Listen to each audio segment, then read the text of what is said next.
All right, Nuggets fans, welcome in to Pickaxe and Roll, brought to you by our good friends here at Mile High Sports and FanDuel. I'm your host, Ryan Blackburn at NBA Blackburn on Twitter, part of the Mile High Sports Podcast Network, and I am here. I am ready to discuss the NBA Cup. Oh, we are cooking now. NBA Cup and the Denver Nuggets winning last night in the NBA Cup against the Golden State Warriors, who didn't have Steph Curry, but they certainly didn't play like it either. Final score 129 to 104. The Nuggets absolutely throttled the Warriors. There was never a point in that game last night where anybody in the arena thought the Warriors were going to win. And that's cool. Like, that's a very cool feeling to have. We will talk about Denver's dominance at home. We'll talk about Nikola Jokic, Jamal Murray, Jonas Valanciunas got it going. AG had a sick move and a sick dunk. And then we'll wrap up talking about the NBA Cup, as well as the Nuggets game tonight against the Indiana Pacers. Going to be a good show today. Going to be a fun show today. I am not in the number 38 studio today, so sorry about that. Last night, I finished up my responsibilities at 2:30 in the morning, so that's just kind of how it goes when there's a late night Friday game. So combined with me being sick, I decided not to be in the studio for today, but that is okay. We will be back on schedule in the future. There's also some stuff in the near future that I'm very excited to be able to share with you guys on here. So we will get to that in a bit. But for now, let's talk about the Nuggets dominating the Warriors. Yes, Steph Curry didn't play. Yes, the Warriors also didn't have Al Horford, who would be in many ways the primary matchup against Nikola Jokic, would be able to switch on to other Nuggets and give them some trouble. But the Warriors still started and played a fair amount of their guys. Like Draymond Green and Jimmy Butler still out there. Jonathan Kuminga still out there. Moses Moody still out there. Brandon Podziemski still out there. Like, these guys are starters for them. They're main players for them. And then the bench still has Buddy Hield and Gary Payton II, although he didn't play until crunch time, which I thought was, or garbage time, which I thought was interesting. Quentin Post went 6 of 6, the GOAT. But the Warriors had nothing for this game. They were immediately down double digits in this one. And though they made a run at the beginning of the second quarter, it felt like the Nuggets were in control for the entire time. And that's a pretty cool thing to feel at Ball Arena and to feel so consistently over the course of these last few games that the Nuggets have played. So it's been good to watch, and the Nuggets, I think, are showing just how talented they are and how good they can be at home when everything's focused up and the conditions are good. Like 5-0 at home so far this season, and their dominance, I think, is really underscored by how easy it looks sometimes. And like Jokic and Murray, they both push back on the idea that it is easy. It's the NBA. Everybody's really good. They're just having good games right now, but it doesn't mean that they'll have great games later. With Jokic, he'll probably have great games later. With Murray, I guess we'll see. But it's just a lot of fun. It's a lot of fun to watch what the Nuggets can do when Jokic goes 12 of 15 from the field, and Murray, not to be outdone, goes 8 of 12 and 5 of 7 from 3. Both of them extremely efficient nights. Jokic goes for 26 points, 9 rebounds, 9 assists, was a plus 16 in his 28 minutes, only 28 minutes, which is a great sign. Not to be outdone, Murray goes for 23 points, 8 assists of his own, 2 steals, 4 rebounds, 8 of 12 from the field, 5 of 7 from 3, plus 25 in his 31 minutes. When those guys are playing like that, when those guys are playing at that level specifically, and with that level of control, that level of pace, that level of intensity, it helps everybody else. It helps straighten things out for everybody else. They finally got it going from 3 as a team, which was a really good sign. But the way that they approached this Warriors game, I thought was really good. It was really healthy. Again, they got up by double digits after the first quarter, And then to start the second quarter, Warriors go on a 10-0 run with the bench. Warriors, that's not their bench lineup fully. I'm pretty sure that Draymond was out there. If not him, then it was Jimmy Butler. But they have a different rotation than the Nuggets. What the Nuggets usually do in that situation is Murray will lead the second unit with Bruce Brown, Tim Hardaway, Peyton Watson, and Jonas Valanciunas. And for those 2 minutes, Denver goes down 10-0 and looks a little bit shaky, looks a little bit iffy. And then Denver immediately responds with a 19-3 run, I think it was. 19-3. That is a crazy number, and one that, like, it was a different lineup that Denver played with that. I really like the group that they put out there. Murray stayed out there, but they put in Christian Brown, they put in Cam Johnson, who was a part of it, even though it didn't necessarily feel that way, along with Peyton Watson and Jonas Valanciunas. You take Tim Hardaway and Bruce Brown off the floor, give yourself a little bit more size, a little bit more dynamic offensive play with that group, I guess. I'm not sure even how to categorize the differences between Bruce and Tim versus Christian and Cam. They're just a little bit bigger, a little bit more physical, I guess. But that group seemed to have a good energy. It worked. Murray, though, was the one that was really the catalyst for it. He was like raining hellfire from three in this game. He and I went back and forth on it post game. Effectively, he said, yeah, I mean, I don't always shoot well. We were talking about Cam Johnson, and he looks at me and he's like, Ryan, what am I shooting from three over the last 3 games? I've been sick. So, like, it's a horrible way for him to immediately try to prompt me. I said, like, I don't know, 4 of 12 or something like that. I said, you're horrible. And he's like, yeah, I mean, exactly. It's not going to go well the entire time. And that is like, that's the real value in having somebody like Jamal kind of be a leader for you with regards to Cam. But really what this was like, Murray can get hot from any time. He hadn't been shooting well from 3, but the confidence and the intensity and a quick trigger that he had from 3 on some of these shots were really, really impressive. I don't even know if he attempted a 3 in the second half. Maybe he did. I think it was like 5 of 6, and then he was 0 for 1 in the second half. But like, just the way he was getting to his spots, the way he was attacking the 3-pointer, and also just like being very comfortable in that position was really cool to see. But not just that, it was the assists, it was the setups, it was the drawing 2 in that situation, and then kicking out to Jonas Valanciunas, who got going from 3. That was really nice to see. Jonas off the bench goes for 16 points, 6 of 8 from the field, 2 of 3 from 3, 6 rebounds, 1 assist. Only 16 minutes, but like, as it usually happens when he and Jokic don't share the floor, there's only so many minutes that you can play between those two. So the fact that they got Joker down to 28 was a really good sign. And so Jonas plays 16, and then Zeke Naji comes in and plays 4 in garbage time for the center spot. So it was really nice. It was a really good flow. And that group, the Murray, Christian Brown, Cam Johnson, Peyton Watson, Jonas Valanciunas quintet, they got Denver back into control, and then they never relinquished it after that. It was never got even close. Like, it was all double digits from there. It was mostly kind of ranging from a 15 to 25 point lead throughout that entire time. And there was just never any feeling that the Warriors were going to come back. Part of that was because, okay, they never really got going from 3.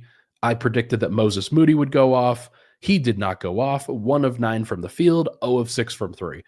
But the rest of their team, 12 of 41 from 3. Denver's defense in this game was really good too. And when you're playing a combination of really great offense and really great defense, it's so difficult for the opponent to like gain any momentum at that point, because at any various points throughout the game, you can go on a 10-0 run, or when an opponent tries to go on a 10-0 run, you're able to stop that because you're able to score on the other end, or like you're able to prevent them from getting some of the shots that they're hoping to get. So basketball is obviously a game of runs, and Denver was the team that was able to go on most of them last night.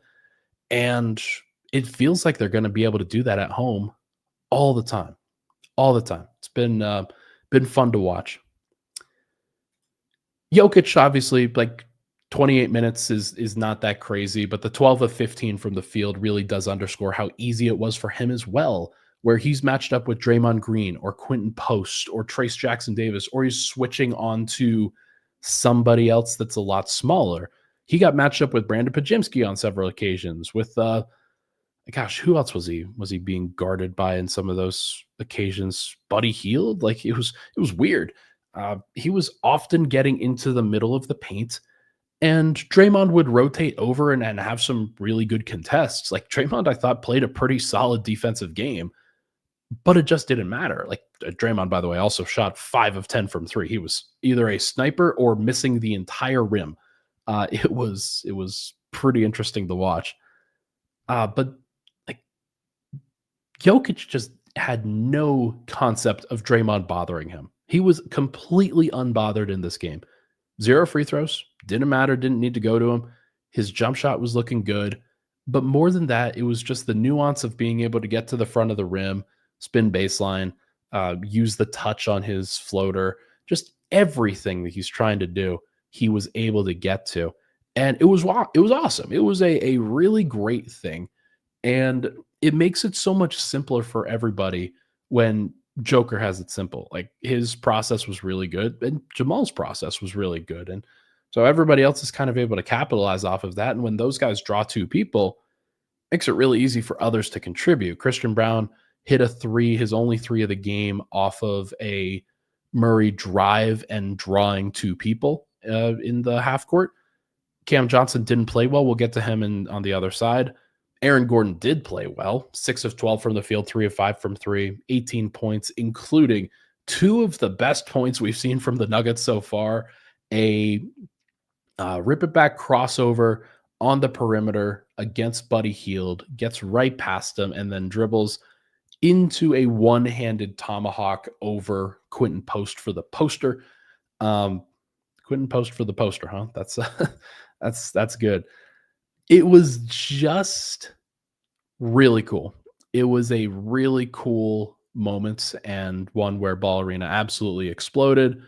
The bench was off, like they're off the rocker on it. Joker's reaction to it post game was funny. He couldn't even remember what the play was. But Murray, he was very happy about the dunk because AG's usually a 2-footed jumper. And so the fact that he jumped off of 1 foot was really impressive to Jamal. So pretty cool to see there. Just a really good win, a really good all around win for the Nuggets. Another one that shows just how talented they are, just what they can do, how good they can be. And it's really nice to see them find that rhythm and take advantage of the fact that they are not facing the best competition. Like obviously everybody when you say the Nuggets are 6-2, the first thing that people will look at is, okay, why aren't they 8-0 first and foremost with the couple of losses that they had, and they probably could be 8-0. But the other thing is that they'll say in Denver, the positive favor is that, okay, are these guys like, are they locked in enough? Are they going to take advantage enough? And the other teams that they're facing, like, is this really a good approximate competition of the rest of the NBA and some of the talented teams? Like Denver hasn't faced a great team at home yet. They haven't, I don't even know if they faced a good team at home yet, because the Warriors without Steph Curry, obviously a little bit different.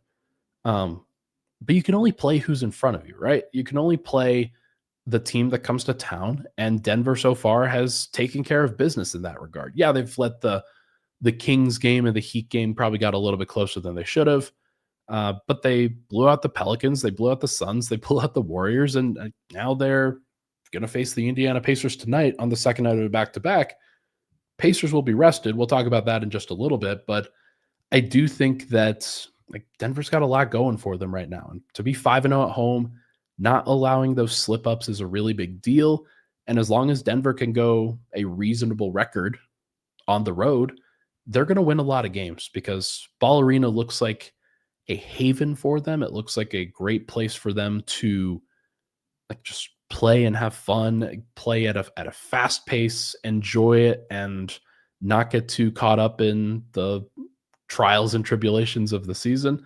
Seems like everybody's having a really good time. And as long as people are continuing to play the right way, then I don't see why it can't continue that way. So, really good stuff from the Nuggets at Ball Arena last night. Let's take a break. When we come back, we're going to talk a little bit about the NBA Cup. Going to talk a little bit about the Indiana Pacers coming into town tonight. I'll give my thoughts on where Denver's at, give some odds from FanDuel. That'll be fun. And we'll get into that here on Pickaxe and Roll. This podcast is brought to you by Delete Me. Delete Me makes it easy, quick, and safe to remove your personal data online at a time when surveillance and data breaches are common enough to make everyone feel vulnerable. Data brokers, they profit off of your data. It's a commodity. Anyone on the web can buy your private details. This can lead to identity theft, phishing attempts, and harassment. Have you ever been the victim of identity theft, harassment, doxing? If you haven't, you probably know someone who has. Delete Me can help. Take control of your data and keep your private life private by signing up for Delete Me. Now at a special discount for our listeners. Get 20% off your Delete Me plan when you go to deleteme.com/hit and use promo code HIT at checkout. The only way to get 20% off is to go to joindeleteme.com/HIT and enter code HIT at checkout. That's joindeleteme.com/HIT, code HIT. All right, we are back. Pickaxe and Roll, Ryan Blackburn here. Thank you so much for tuning into the show, folks. Hit that like button, hit that subscribe button. Would really, really appreciate it. I don't know if you guys can see it on your various outlets, but going live on Twitter and Facebook today on the MHS Facebook page and the MHS Twitter page. So a little bit different for me, some different resources here, but if you want to watch on those platforms as opposed to YouTube, then go right ahead. There's nothing stopping you. We're just trying to get the large mix of folks that are interested in watching the show. So thank you so much for tuning in. Okay, so Denver now, I'll try to pull up the standings here for people so that they can see what I am looking at. The Nuggets are back in position for the NBA Cup. Didn't look like they were going to be in a good spot, but now it does seem like they have a good opportunity to sort of take advantage of some losses that happened and really recover within their own group. Okay. We're gonna download this thing from the NBA. And that is probably the best one. And I'll upload it onto the stream just so that everybody can see. Okay. Not the best, but you can see it if you're watching along. West Group A, West Group B, and West Group C in one place here. The Western Conference standings are... it's still plenty of time. There's still a lot of games to be played. The Nuggets are the only team in West Group C that has played multiple games. They lost their first one by 2 to the Blazers. They won their next one by 25 to the Golden State Warriors. Denver is alive. They are available to win this. There's at least a possibility that they can. I don't know if they'll be able to. I think that there's questions, of course, that if they slip up at all against the Rockets or the Spurs, then those teams will probably be the one that represents the West in West Groups or West Group C. I don't know how much people care about this. I think that the team is struggling to have much care. They understand that the NBA is trying to do some different things, trying to make some different plays to be more creative at the beginning of the year. But for the Nuggets, this game was not about the NBA Cup. This game was about the Golden State Warriors and recovering in a situation where they won on opening night. So Denver has to return the favor at home. That was the only thing that really stood out. But you see some of the point differentials, like the Suns won big, the Thunder won big, the T-Wolves certainly won big, plus 40 against the Utah Jazz. That is a sad group right there. I don't think the Suns will be able to keep up with the T-Wolves and the Thunder. I would actually guess that both of those teams are the ones to move on. I would guess that the Lakers end up being the team that moves on in West Group B because I don't have faith that the Clippers will be able to do what they need to do. And then there will be one team that's able to step out of West Group C and take advantage of like getting out of the morass that is that group. It's such a talented group. But I don't think that like the Nuggets still have a chance to do it. That's for sure. And actually got some odds here on FanDuel. According to FanDuel, the West Group C winner odds right now, the San Antonio Spurs at plus 230, the Nuggets at plus 270, Portland at plus 410, Houston at plus 450, and Golden State now at plus 550. Denver, I did this last time we talked about the NBA Cup when I was at number 38 talking to Danny. They had an opportunity to completely drop off the face of the earth from a standings perspective after losing their first game, but FanDuel never dropped them that high, so never dropped them that far. So interesting to see where the Nuggets are at with regard to that. They could still absolutely advance, and going to Vegas would be cool.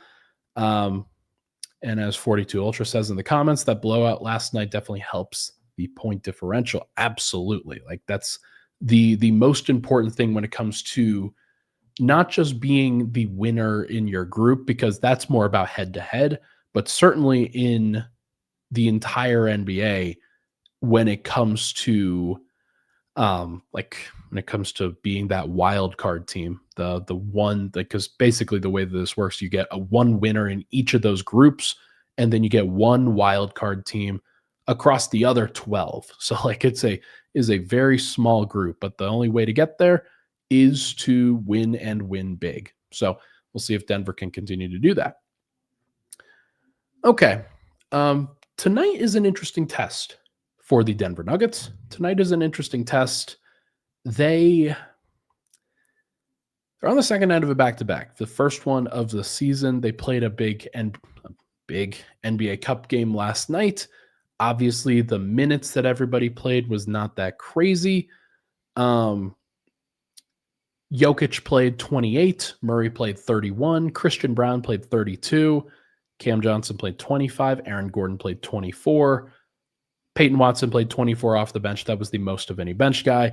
But everybody else was pretty much well in line with, okay, can play tomorrow if that's the case. Well, tomorrow's here, and I'm curious to see who actually plays. The Pacers, and Cedric says it here, Pacers deserve to be better. They had it tough. Their injury report is just ridiculous. They are in a really tough situation as a team. For what it's worth, the actual odds for them to get out of, for them to win this game, looks like the Nuggets are 12-point favorites on FanDuel. They are, despite the fact that they are on the second night of a back-to-back, they are still at home. The Pacers are still a little bit injured. Now let's go find their injury reports, which is not a pretty sight. Yeah, they've had a couple of days off, so there's definitely an opportunity for them to get rested, but that's not what's going to happen.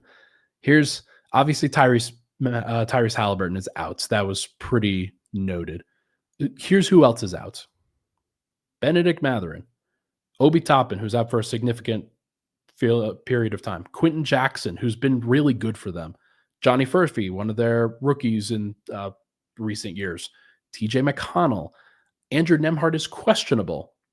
Cam Jones, I don't actually know who Cam Jones is. Sorry, guys. Cam Jones is out. But Andrew Nembhard is questionable. So they've got Pascal Siakam. They signed Monte Morris recently. He's probably going to play. They've got some bigs like Isaiah Jackson. Jay Huff is going to come back to town, and he'll probably rain hellfire from 3 in this game. And they've got a couple of other guys that could potentially be of service here. Aaron Neesmith is probably the other leading wing scorer, but that is a lot of injuries at the beginning of a season, and they've just been cursed immediately. There's no way to be successful in that situation. So it's why the Nuggets are such high point favorites as a result. Now, the test here is the important part. Are the Nuggets able and willing to actually rest players in this case? Is this something that they want to do? They're on a 3-game road trip this next week. They'll play on Monday, and then I think they'll play Thursday and Friday on a road trip. And there's another opportunity, second night of back-to-back in a road game, to be able to rest some of those guys for sure. But this is a great opportunity, even though it is at home, to potentially rest somebody. Now, the question is, who would you rest? How would you do it? Would anybody be amenable at this stage of the season to resting? It's only game 9. Like, I think everybody feels fine. Everybody feels good. But this is where you get opportunities that you don't want to necessarily pass up because they're gone after this as an opportunity to rest. You either add to the minutes that you play, and these are stressful minutes because they are on the second night of a back-to-back. You either add to those stressing minutes or you don't add to them, and you play it smart and you take your time and you really ease into the season without having to take too much stress into it. The NBA is probably not going to want, actually, they would want the Nuggets to rest in this particular game. They would not want the Nuggets to rest in the road games. The Nuggets would want to rest in the road games because that's easier for them. But the NBA themselves, they saw the Nuggets put on a big, grand opportunity for the NBA Cup last night. They did a really great job with all their stars. And now against the Pacers on the second night of a back-to-back, nobody is really expecting the Nuggets to play all of their guys in the league. That being said, the Nuggets have never rested in this particular situation when there are home games. Jamal Murray was off the injury report the last time the Nuggets were in this situation, or like after this last game, excuse me.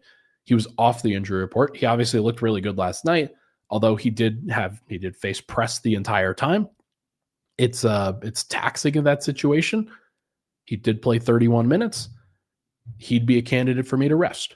Jokic, I don't think is a candidate to rest. I don't think he had that hard of a game yesterday. And he is also a brick wall. Like, I'd rather rest him in the road games and give the home fans like every single opportunity to see him as possible. I think that Aaron Gordon is always a candidate to rest in this situation, especially second night of back-to-backs. And then Denver's got some veteran bench guys in Jonas Valanciunas and Tim Hardaway Jr., players of that nature that they could potentially rest going forward. Although Valanciunas has never been one to miss games before. So it wouldn't surprise me if he's just out there, no problem. So I don't know. I don't know how they're going to handle it. I'm very curious to see whether anybody rested at all. It's still early in the season, so nobody could rest. But this is one of those games where you're facing a very injured opponent, where this is why you have guys like Julian Strawther and Jalen Pickett and Zeke Naji. Deron Holmes is in the J League right now. You have Spencer Jones here. So there are players that you can go to in these situations if you decided that you wanted to rest somebody. But are you going to? Is that really what you want to do? So I'm curious to see how they handle it, curious to see what it looks like, and what they ultimately decide to do. So it'll be fun. We'll get that information just like you guys. And I'm not going to do a show on Sunday. I will do a show on Monday morning, and we'll recap whatever happens in this Indiana Pacers game tonight, in addition to previewing the road trip that the Nuggets are going on for and the Monday night game. And then going forward should be a lot of fun. All right, folks, that is going to do it for this episode of Pickaxe and Roll, brought to you by our good friends at Mile High Sports and FanDuel. Thank you so much for tuning into the show. Hit that like button, hit that subscribe button on the way out. Would really, really appreciate it. I will talk to you guys next week.